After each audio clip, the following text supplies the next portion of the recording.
I'm going to start letting people in.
Welcome. I'm Kara Hendrickson, the Executive Director of BPI. Thank you for joining us this afternoon for a conversation with Sheryll Cashin about her new book, White Space, Black Hood, Opportunity Hoarding and Segregation in the Age of Inequality.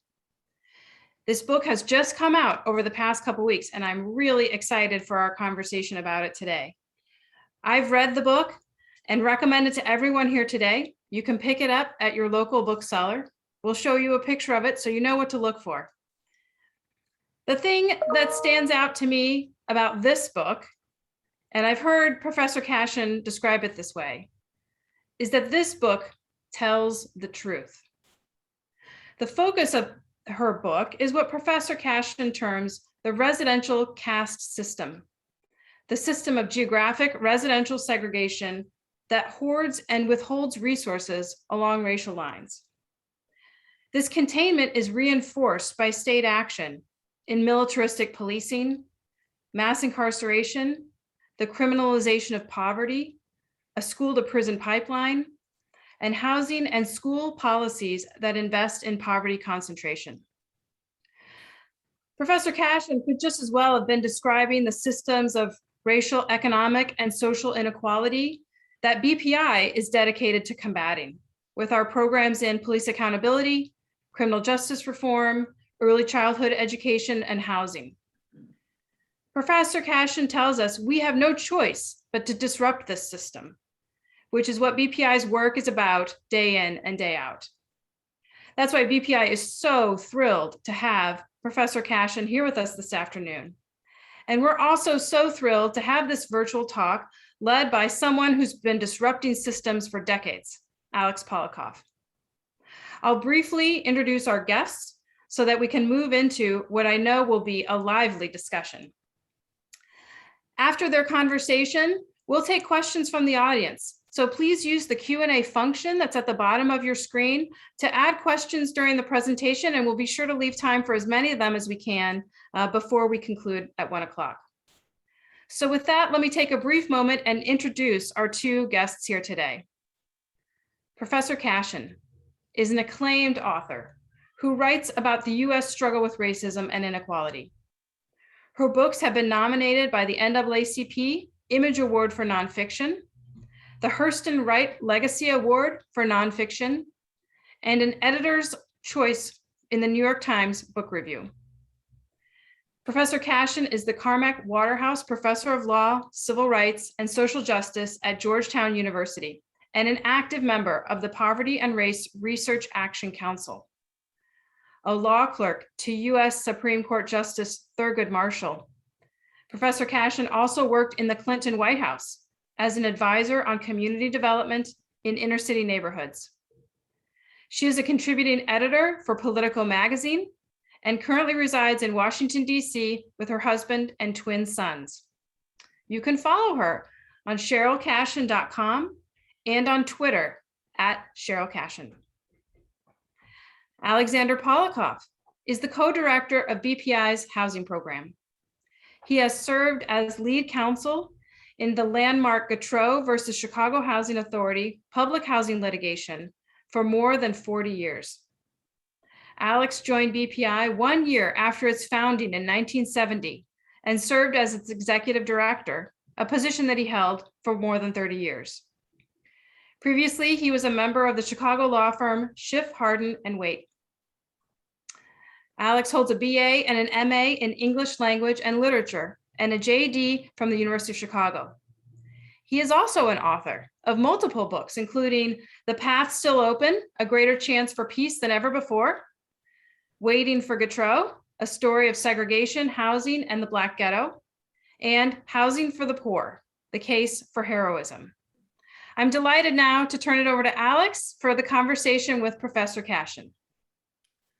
Well, thank you, Kara, and welcome, Sheryll Cashin. It's a real pleasure to be able to have this conversation with you.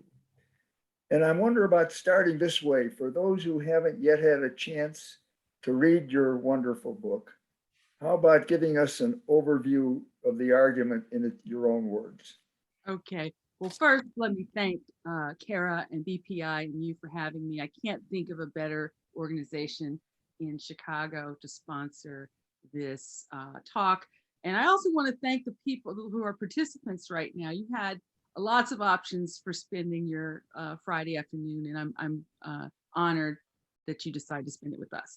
Okay, so my argument is that we have a system of residential caste. The dominant response to the great migrants, 6 to 7 odd million Black people escaping Jim Crow and moving north and west, was to contain them in their own neighborhoods, redline those neighborhoods, cut them off from public and private investment, and prey on them, both with subprime, predatory credit products, and also with violence to contain them, and police predation. And that vicious cycle continues to this day through government public policy that frankly acquiesced in and shaped the desires of white people, particularly elite whites.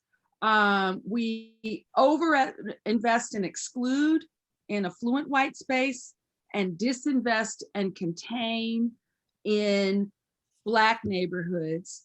And everybody who can't afford to buy their way into affluent white space, which is the vast majority of people in metropolitan areas, is excluded from high opportunity, gets less investment, less opportunity, and the descendants, as I call them, that are trapped in concentrated poverty get the worst deal and are at the bottom of the social order.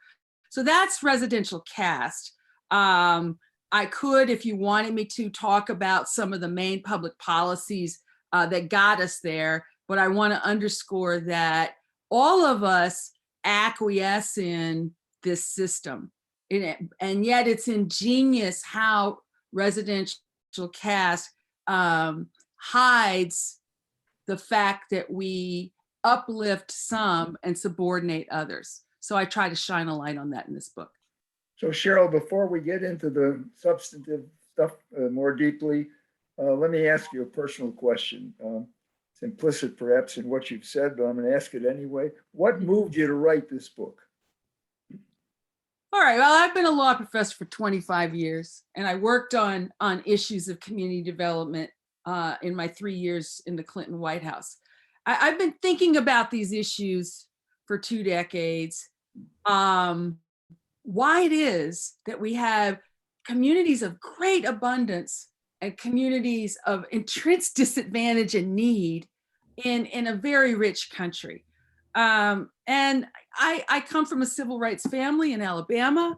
My parents, who were activists, instilled in me that the most valuable life is one like yours, Alex, where you spend your waking hours advocating for people who have a lot less than you.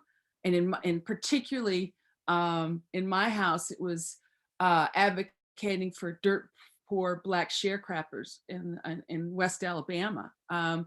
And so, I've always had, I wrote this with a lens of love toward descendants. And I use the methods of a legal historian and an engineer. I have a degree in electrical engineering. And I did a sort of systems analysis. It took me a long time to figure this out, but that I married history and these historical disinvestments and overinvestments, HOLC redlining, restrictive covenants, neighborhood removal, Negro removal, public housing, all these things. I married that history in the decades of the 20th century to a systems analysis of the practices today. And I identified three Let me just anti-Black ask processes. you to focus on that for a moment, Sheryl. Okay. What went on in the 20th century historically, you've laid out. We understand that created the spatial separation that's the focus of your book. But I'm not sure that people as widely understand that those historic practices are in their own way being continued right today. Could you give us a little more on that? Right. And that's what I think the real contribution of this book is. I wanted, like Rothstein wrote his book because he wanted people to understand this forgotten history. And a lot of people have read his book and understand it. That's The Color of Law, right? Color of Law, right? And I quickly go through that. But what I do in this book is I shine a light on the current anti-Black systems of residential caste. Three main systems. Boundary maintenance. We invest in and encourage segregation rather than integration. We could talk about the policies in a minute. Opportunity hoarding, which I've already begun to describe, and then stereotype-driven surveillance. Aggressive policing, mass incarceration. Tell us a little about each of those three current practices. Okay, boundary maintenance. The largest federal subsidy for affordable housing, the low-income housing tax credit, concentrates poverty, right? We funnel about 10 billion a year. I think that's right, 10 billion a year into affordable housing development. Only 17% of the units from all that government subsidy ends up in high opportunity areas. So we're concentrating poverty, overinvesting in well, anyway, you got that point. In a right? current major federal housing program, right? Right, the #1 investment in housing. Exclusionary zoning, right? Most localities use the zoning code to privilege single family housing and exclude even, duplexes, let alone multifamily housing and apartments. And the federal government has acquiesced in that and encouraged it, right? And the HUD for decades with its CDBG money, it spends, I can't remember, about $5 billion a year, giving flexible money to localities with putting almost no pressure on them to use that money in ways that encourage rather than discourage integration, right? We've only with it infamously, the Fair Housing Act of '68 says that all communities are supposed to affirmatively further fair housing, i.e. have their fair share of low-income housing and promote residential integration. And the Obama administration was 50 years later, was the first administration to actually roll out a rule to help communities comply with that, to know about it and comply with it. And Trump infamously rescinded it, right? So most of our large public policies actually encourage segregation rather than discourage it. That's boundary maintenance. And then, policing is actually used for boundary maintenance too. There's a lot of surveilling of Black people in gentrifying areas where white people have moved in, right? There's a lot of people who've appointed themselves to police black bodies. That's the third process, stereotype-driven surveillance.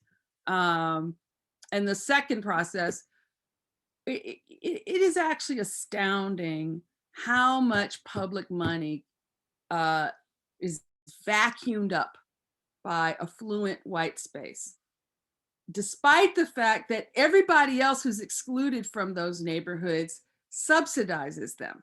This is what people really don't realize about residential caste. Through their gas taxes, through their income taxes, through their sales taxes, the people excluded from high opportunity neighborhoods, which is most people, are subsidizing the concentrated advantage of affluent white space. And meanwhile, we disinvest in Blackness. In Chicago, a 2019 study found that 3 times as much public and private investment goes into white neighborhoods in Chicago as goes into Black neighborhoods. That's opportunity hoarding. So Kara, you've made the point throughout your book that we're not just talking about geographical separation, central though that is. We're talking about the consequences, the human consequences of that geographic separation in terms of reduced life opportunities for hundreds and thousands of people, human beings, including young children. Right. Could you say a little bit about the consequences of this geographical separation that was created in the 20th century and is continuing as you've described it in the 21st?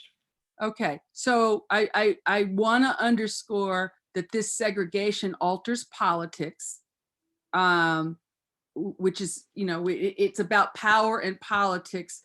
When you put advantaged communities in direct horizontal competition with disadvantaged communities, advantaged communities tend to bend public policymakers to their will. That's opportunity hoarding.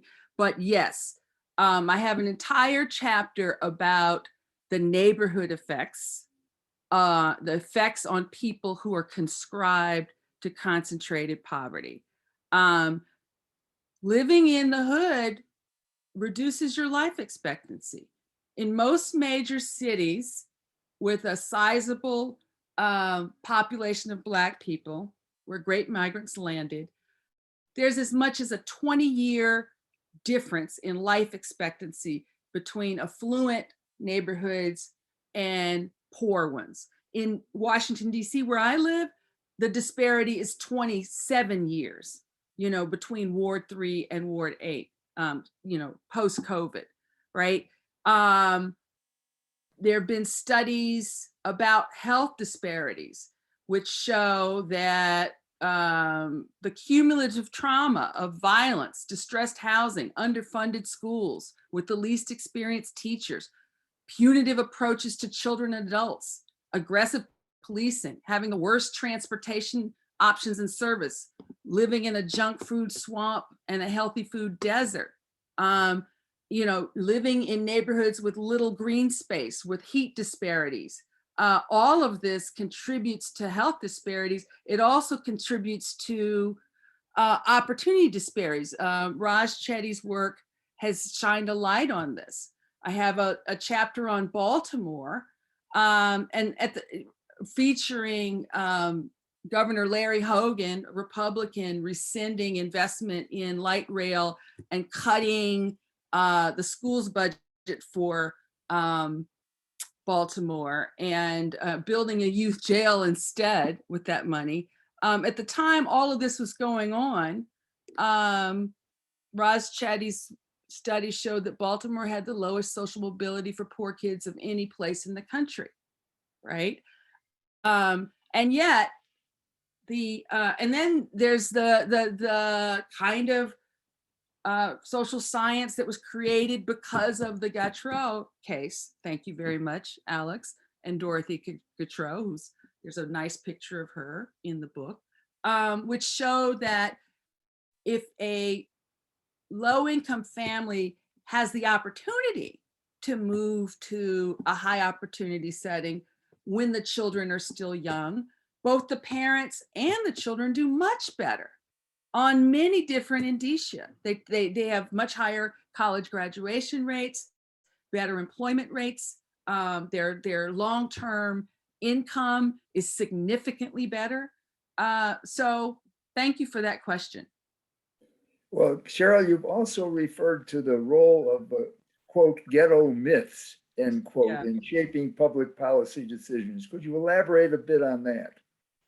Right. So I start this book with a prologue, but let me be a little bit literary, frankly. I didn't know you were an English major, by the way, Alex. Now I get you even more.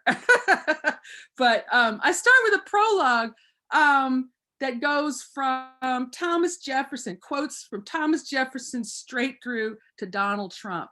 And the prologue shows the stories that men in power told themselves to justify anti-Black institutions, from slavery to Jim Crow to the iconic Black ghetto. The institutions metastasized, and the language did too. And we've had 50 years, I have in this chapter on ghetto mythology, I call it, of presidents, particularly in presidential aspirants, trading in nasty stereotypes about people who live in the hood.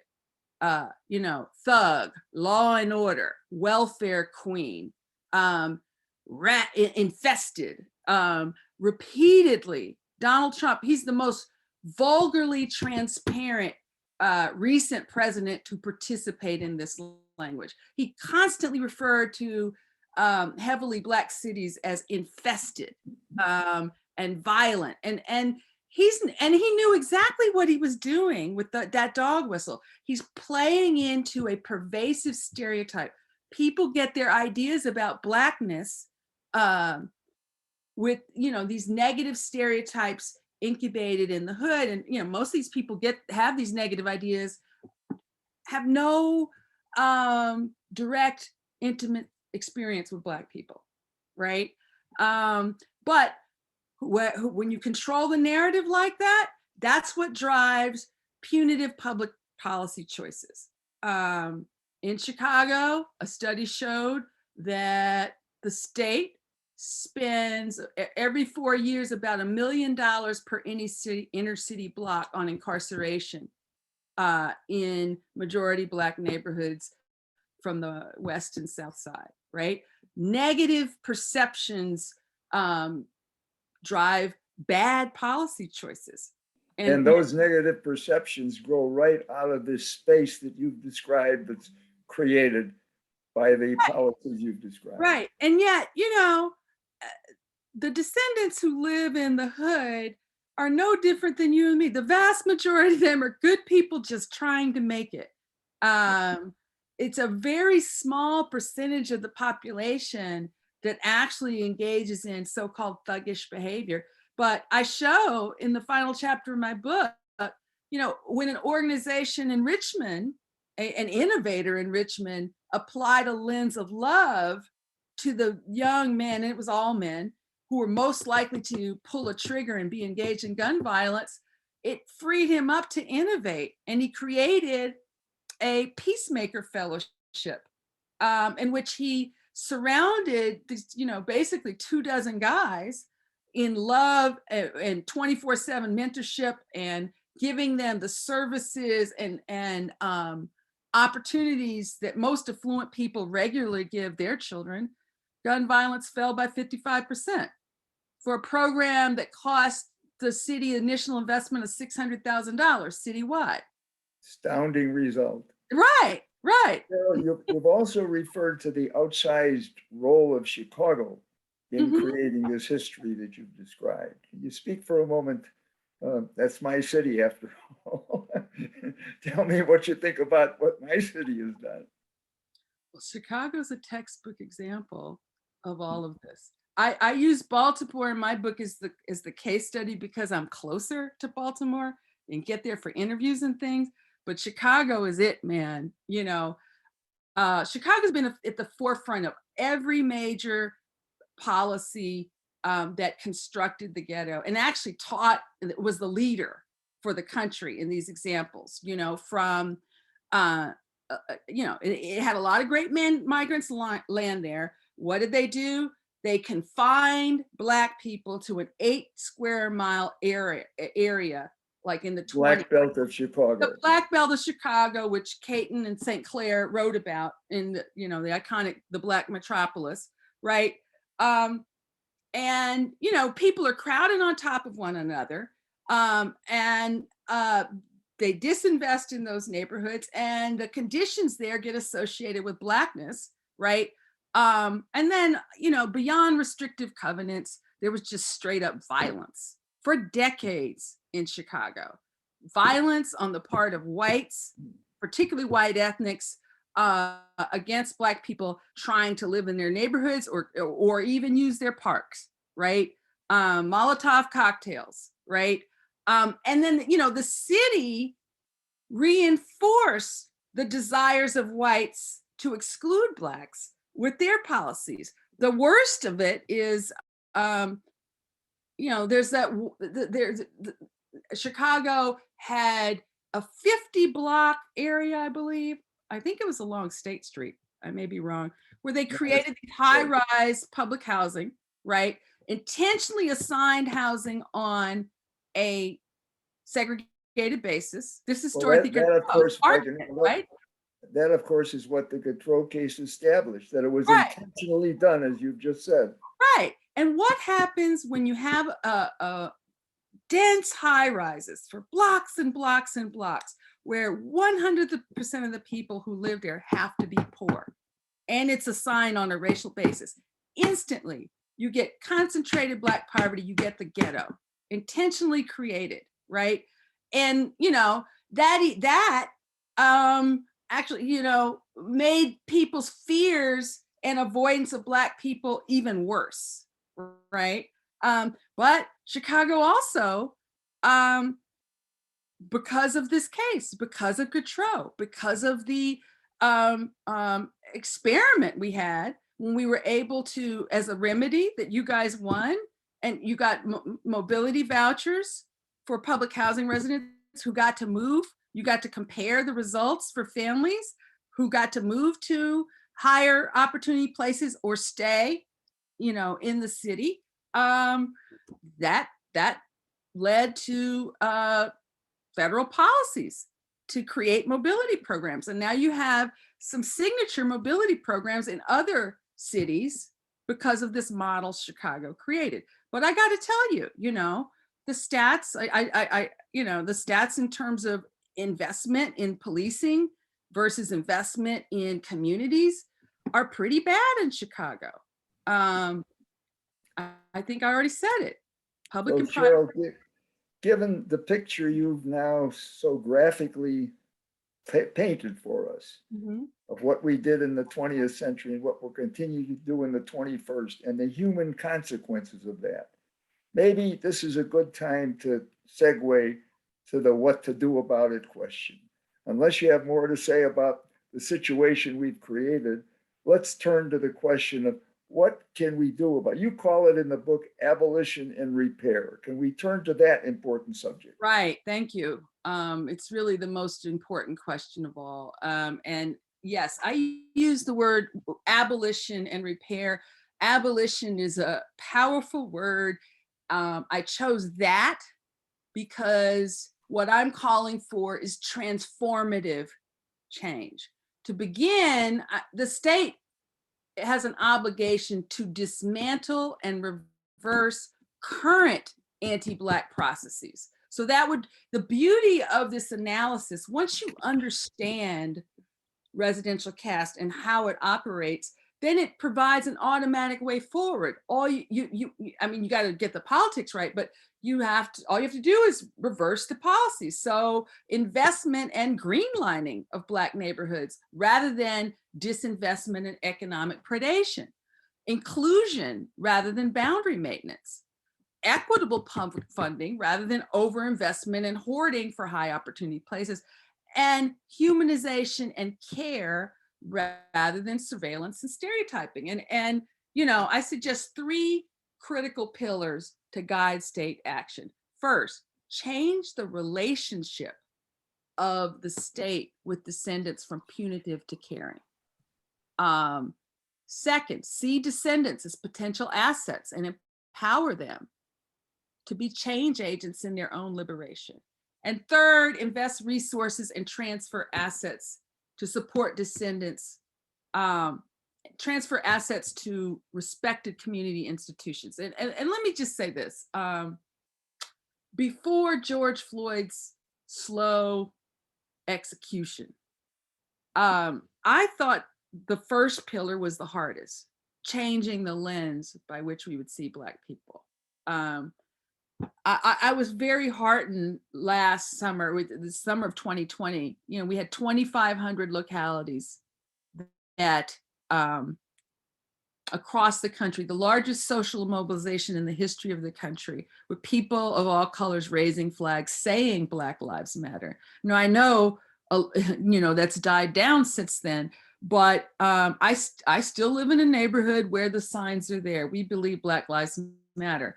I sense a hunger for something better than a society premised on fear and containment. So, but as I said, once you change the lens and what you see, when you're able to see Black people as three-dimensional human beings worthy of the moniker citizen, changing the lens from presumed thug to presumed citizen, it frees you up to try some evidence-based, innovative strategies that actually might cost the taxpayer less. Let me just interject here on your first point of changing the lens. Mm-hmm. It's implicit in what you've said. I'd like to make it explicit, that it's important for lens changing to educate people about the history you've described. And I want to suggest to you that an important aspect of your book is the contribution it can make to giving people an understanding of what the history and the current policies really are. Yes. Don't be flattered by that. I just think the book Thank you. is so great, but that's an important aspect of it, the educational aspect that we shouldn't miss. Well, I also, as you know, every single chapter starts with a profile of a descendant, of a Black person. And I attempted to humanize Black people as I went. You know, it's more than just a wonky book. You know, it tells a lot of stories. So the first, changing the lens. The second one, talk a little more about the second strategy. Okay. See descendants as potential assets and empower them to be change agents. Well, I gave the example of what Richmond did. And think about this. And you know, the person who came up with this program, the Peacemaker Fellowships in Richmond, he thought about it and he said, you know, we're spending all this money on policing, you know, stopping and frisking everybody in Black neighborhoods, but we're not getting anywhere. They had one of the worst gun violence rates in the country, worse than Chicago. And he said, you know, the people who were the most potentially powerful change agents are the ones who are pulling the trigger. We need to go directly to them, right? And what he did was, you know, they had a lot of former felons, older guys who'd aged out of this kind of behavior, to do the intelligence to find these guys and talk to them and give them a chance. These are kids who hadn't yet been prosecuted for anything, and said, look, if you'll come in, here's what we can offer you. We can offer you a life plan, you know, where you identify the obstacles and what do you need? A driver's license, a GED, a job? What do you need to put this life aside? And you know, those guys who came into that program, they changed their behavior, and then everyone around them started changing their behavior, right? They were the worst potentially the worst actors, but they brought about the most transformative change in the neighborhoods where they were operating. So that's what it means. Like, what we don't want to do or should not do with repair strategies is come into Black neighborhoods telling them what they need. You know, ask descendants what they need. And I feature examples. I feature an example in Milwaukee of an organization that went through a citizen budgeting process where citizens from historically defunded Black hoods got to think about their community and what they need and what their priorities were. And so they weren't earth shattering, but more decent housing, programs for youth, and a better strategy than this spending half the city budget on policing to deal with gun violence. So that's what I mean. And then on the housing front, there's been some innovation where particularly to prevent too much displacement of Black people because of gentrification, cities are starting to experiment with community land trusts where they transfer some land, to respected community organizations to, hold the land collectively, and manage people living in affordable housing. Okay, so that takes care of the lens strategy, changing the lens, takes care of viewing people as assets, not liabilities, and what can come from that. What about the third point, Kara? Invest resources and transfer assets to support descendants and respected community institutions. I just gave the example of the community land trust, but if you really believe, I use the language of abolition, if you really believe Black Lives Matter, if you really believe descendants matter, believe low-income Black people matter, if you can go to the red-lined maps from the 30s, virtually every Black neighborhood in the country, with rare exception, was marked as D-hazardous. And like 80–90% of those neighborhoods marked as D-hazardous in the 30s they experienced segregation and disinvestment to this day. In fact, a Fed study correlated current disinvestment and decline in those neighborhoods to that initial decision 80 years ago. So my argument is those neighborhoods should be first in line. Historically defunded, preyed upon neighborhoods should be first in line for any new infrastructure dollars, should be first in line for community development dollars. The neighborhood of Austin, a large Black neighborhood that was really affected terribly by the foreclosure crisis, as I understand it, has been not really received much in the way of funding from the community development programs of the city of Chicago. That shouldn't happen, So the very same neighborhoods that were redlined, they were preyed upon in the foreclosure crisis, right? And it's gotten worse. The installment contracts of the 60s, there was a housing movement in the 60s, which Ta-Nehisi Coates wrote about in his case for reparations. They've returned. Private equity is peddling these installment contracts in Black neighborhoods that experience the worst of foreclosure, buying these properties and for a pittance and selling them for 3 and 4 times that on contracts that are designed for failure, right? What we used to call contract buying. Right, they've come back. And they're doing, some of this stuff never stops, right?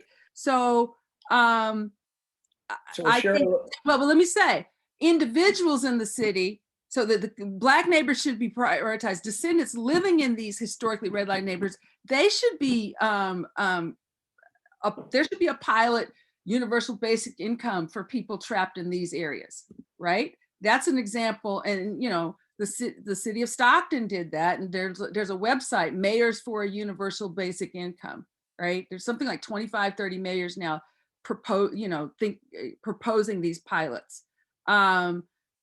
Descendants in the hood should be first in line for any lotteries for excellent schools. They should be first in line for free community college. Some cities are innovating and making the bus routes from the poorest neighborhoods free, right? This is what repair means. Repairing a near century of systemic disinvestment. So Sheryll, to translate these 3 techniques you've talked to into reality, how do we get from here to there? It seems to me that's a real challenge. Implicitly, I think what you're suggesting is something like a racial equity statement required for every major federal and local governmental action, the same way we require an environmental statement with respect to major actions affecting the environment. Is that correct? Right. And thank you so much for that question, because in that chapter, Abolition and Repair, central to my argument is we need to have a regular annual neighborhood analysis that's part of budgeting, where you look at where the dollars are going and disrupt this process of overinvesting in whiteness. Baltimore, Seattle, and Minneapolis all have something like this now.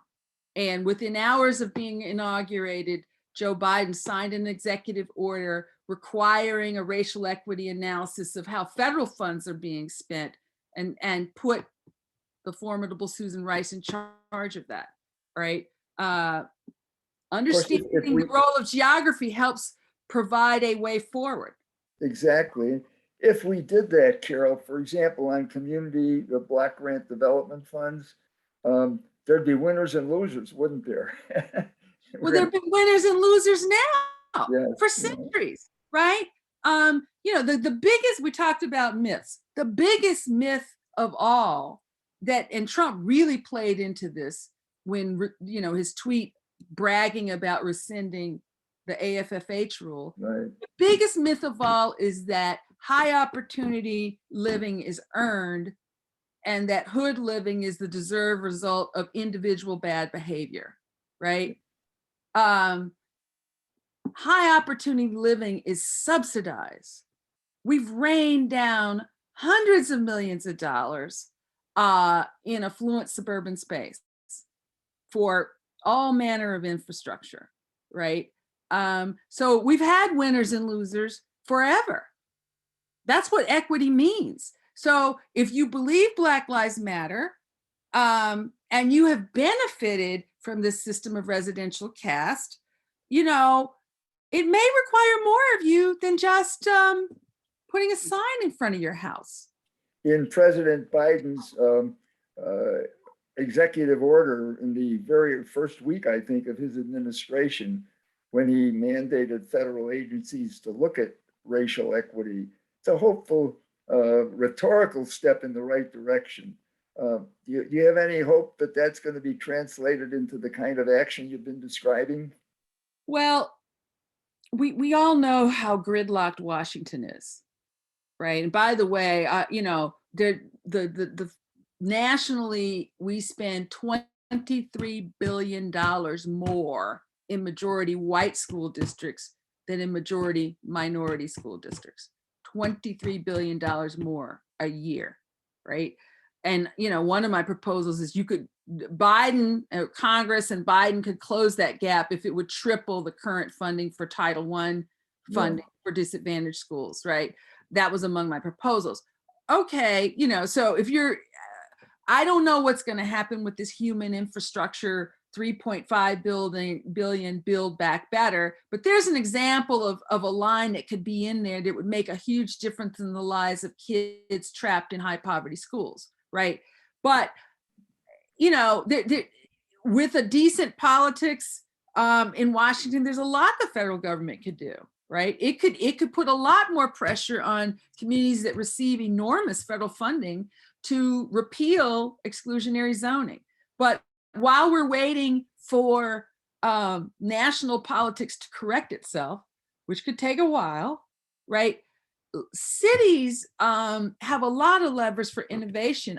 I've given you examples of cities that are already doing it, willingly embracing the idea of racial equity in some of these progressive cities. And, you know, in Minneapolis, the way in which they got passed through the city council or the zoning board, I think it's the city council, a repeal of its single family zoning ordinances, there was like a 2 or 3 year education process where people were going to civic events, putting up the maps, showing the very history that Richard Rothstein presents in The Color of Law, locally, all the things that were done, right, to create extraordinarily segregated patterns in a city that has, some of the highest, highest income, highest lifestyle, right?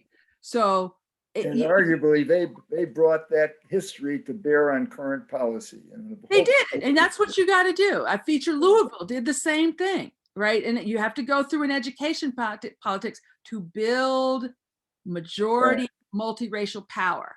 Exactly.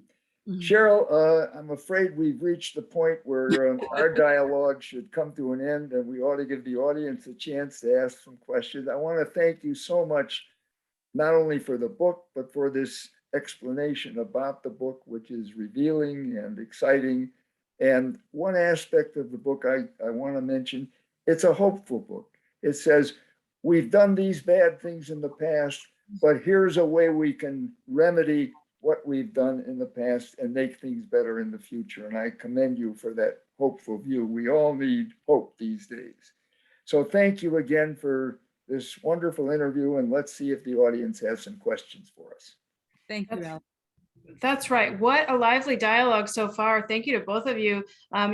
This conversation has generated some questions from our audience, which I will read and give each of you a chance to reflect on. The first is from an audience member who is also a TV viewer, and they'd like to know, what was your reaction to the profile of poor Black Baltimore communities in The Wire? Professor Cashin, if you've seen the show, maybe for audience members who aren't familiar with the show, you could also just tell us a little bit about it, if you know about it, and what your reaction was. I never watched an episode of The Wire all the way through. Every time I tried, I couldn't take it. And not to say that there is not some truth there, but for me, I didn't have the appetite for it. I know people raved about it. So, the neighborhood, a neighborhood where a lot of it was filmed is a iconic hood that was marked with a D in the 1930s. I'm not saying this isn't real, some of it, but I didn't have an appetite for it. But the problem with it is that there weren't enough other kinds of stories about Black people. Share with us, what do you mean by other kinds of stories? You told us a few minutes ago about how you structured some of the chapters of your book to lift up stories of descendants. Is that what you mean? Right. So in chapter 7, I feature a wonderful woman who's a descendant, Lakia Barnett, and her 2-year struggle to go from homelessness to having a stable home for her husband, and their 3 children. And the image of the Black family is like absent father, welfare queen. This was a woman who wrote books and had a Facebook radio show and started a theater movement. She had strengths, powerful strengths, and aspirations, right? And she won the lottery in getting a voucher, the most prize voucher available through HUD, which there's a waiting list, like 40,000. It's so long, they closed the list. And the first thing she experienced when somebody in a high opportunity neighborhood initially said, yeah, I'll take it, and then learned about the program and reneged, even though in DC, it's illegal to discriminate by source of income. So I follow her through this Kafkaesque search just to get stability and all the things she set against. And it's only because a clinic at Georgetown Law with students and a supervisor who really believed in her helped her get a halfway decent placement, although she's living 10 minutes from a place where people get shot, but helped her kids to get an IEP, helped them negotiate the school lottery here to get their kids into a better neighborhood charter school than her neighborhood school. It was a struggle for a fairly sophisticated person, right? So, again, the problem, I'm not here to criticize The Wire. My problem is that descendants in impoverished neighborhoods, that's what you typically get. You wouldn't know that in social research, Black fathers are the ones who spend the most time with their children when they have that. You wouldn't know that. I have a lot debunking those myths, right? That's what I'm talking about.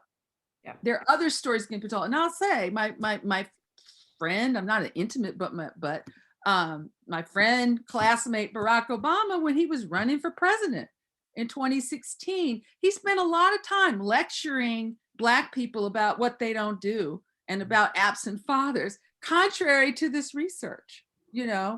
God bless him. He participated a little bit in this. Professor Cashin, let me follow up another question from our audience about something you said earlier in your remarks in your conversation with Alex. You were referring to, I believe, people having signs in their yard, signs saying Black Lives Matter or other signs in their yard. And you said something like, that's not quite enough. The question from our audience is, what more would be required outside of a sign?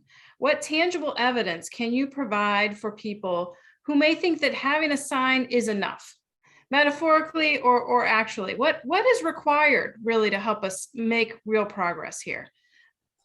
Well, you could, if you don't have the time or inclination to be an activist, you could at least support candidates who are running on the kinds of policies I've talked about. And there are candidates who do that. And Baltimore has this new mayor that ran on a racial equity platform, right? Biden, God bless him, I'd never seen a president do it since RFK, ran on a racial equity, racial justice. It was one of his signature ideas, right? Commitments, right? So you could vote for people who are promoting school inclusion. If a school superintendent has the temerity to change the attendance lines, I mean, there's a school within 1 mile of each other, 2 schools on Capitol Hill within a mile of each other, neighborhood schools where one is overwhelmingly white and not too many people, not too many poor kids, and the other is the opposite, overwhelmingly Black and overwhelmingly poor. What do you think would happen if the school superintendent had the temerity to change the attendance line to try to create more balance between these two neighborhoods, right? We saw what's happened in New York when the mayor tried to do some things with the high stakes testing and all that to change the admission process for the most prized high schools, right? I mean, you can walk the walk and support policies of inclusion, right? Support more dense zoning in your neighborhood. That's what I mean. That's the stuff that's required of you if you want to live in a city that's truly an engine of opportunity for more than just you and your family. Thank you. Let me ask this question from our audience for both of you. You may each have some reflections on it. It's about opportunity zones, right? That economic development tool that allow people to invest in distressed areas. The question is, are they hoarded? Please, if you would, reflect for our audience about how opportunity zones you view as contributing to or mitigating the effects of the residential caste system that you describe in your book. I use that as an example. It was awful, right? This was a Trump proposal. What did they do? They reduced the capital gains tax for investments in opportunity zones to 0, right? And it created a gold rush of people, investors, whatever, trying to find projects to shelter their gains, right? And they had a big fat loophole in the program. You didn't have to be the projects that are the zones did not have to be in high poverty areas. They could be adjacent to them, right? And I cite some investigative journalists that found that a lot of these projects that got funded under opportunity zones are these, luxury condominiums and luxury development that was catering to white elites on a tax-free basis. And in some places, quite a few places, struggling Black communities that desperately need investment were not named as opportunity zones. And if they were, then they had to compete with these favored projects in white adjacent areas. So, my hope is that the Biden administration is going to tighten up that loophole. But there's all the cynical. I mean, it's so cynical. It's so disgusting to use the struggles of distressed neighborhoods to create a program and then mask the fact that it's really benefiting a lot of elites. I would just That's add, opportunity hoarding. I just add by way of emphasis that that's a top-down approach, essentially. It's the developer who decides what to do without consultation with the community. I think it's so important, Sheryll, that you have emphasized you've got to talk to the people in the community. They have to buy in, they have to express what their needs are, and then the policy needs to be responsive to that. That isn't the way these federal programs typically have worked. Mm-hmm. And I think that's a great way to cap off, Alex, the conversation that we've been able to have this afternoon with Professor Cashin. I know I have learned so much from reading this book. I really appreciate that it is out there for each of us to read. And your remarks today emphasizing the importance of storytelling and honoring descendants and telling the truth and debunking myths have given us all so much to think about. We are really grateful to Alex to have had you be able to interview Professor Cashin, and Professor Cashin for your time with us in our BPI community this afternoon. I want to lift up, in addition to thanking both of you so much for your time today, to our audience and participants, that you'll be able to see Professor Cashin again one more time. She's generous enough to participate in our upcoming event, Power in Community, that will air on October 27th at noon. You can take a look in the chat. There will be a link to our website where you can register for that event. Professor Cashin will be providing additional remarks as part of that event, as well as hearing from other speakers, local and national thought leaders on the issue of the power in community. Just as Alex said, the importance of investing in relationships and partnerships in communities to really move this dialogue forward. Please take a look at that link, register for Power in Community. You can also use that link in our website at the bottom of the page to sign up for our BPI newsletter and to follow us on social media after you've picked up your copy of Professor Cashin's great book. Thank you again to both of you so much for joining us this afternoon in this conversation. Very thought-provoking, a great way for us all to start off our weekends. Thank you both. Thank you so much. And thanks to my buddies who participated. I think John and Sheryll, thank you. Thank you, everybody.